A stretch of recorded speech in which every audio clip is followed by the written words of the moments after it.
காலை வணக்கம் எல்லாருக்கும். நேற்று திருவண்ணாமலையில் நான் உணர்ந்த ரொம்ப ஆழமான ஒரு தத்துவம் என்ன அப்படின்னா, அதை உங்ககிட்ட ஷேர் பண்ணிக்கலாம்னு நினைக்கிறேன். என்னென்னா, ஒழுக்கம்.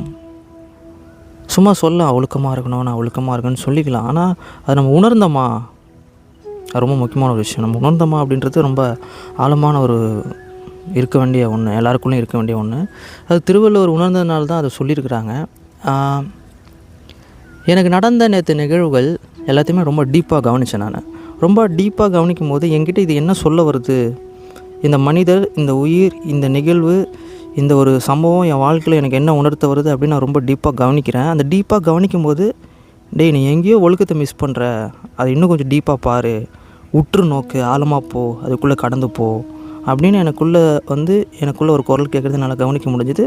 அதை நான் கவனித்தேன். அதை கவனிக்கும் போது எனக்கு புரிஞ்சுது, ஓகே ரொம்ப முக்கியமான ஒரு விஷயத்தை நம்ம மிஸ் பண்ணிட்டோமே அப்படின்னு எனக்கு உணர்த்தப்பட்டது. ஏன்னா இந்த ஒழுக்கம்ன்றது நம்ம சாப்பிட்றது, நம்ம தூங்குறது, நம்ம பேசுகிறது, நம்ம சிந்திக்கிறது, நம்முடைய சொல், செயல் அனைத்திலுமே, நம்ம செய்கிற வேலை எல்லாத்துலேயுமே, இன்க்ளூடிங்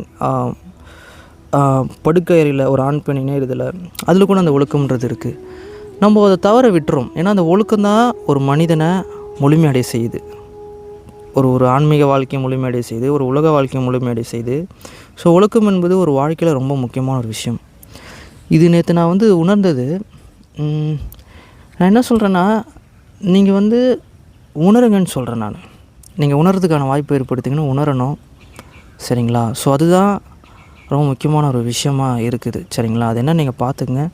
ஸோ ஒரு தனி மனிதனோட வாழ்க்கையில் சுய ஒழுக்கம் ரொம்ப முக்கியம். அது இருக்கான்னு நீங்கள் பார்த்துக்குங்க. அதுதான் உங்களுக்கு அமைதியும் கொடுக்கும், செல்வத்தையும் கொடுக்கும், எல்லாத்தையுமே கொடுக்கும். புரியுதுங்களா?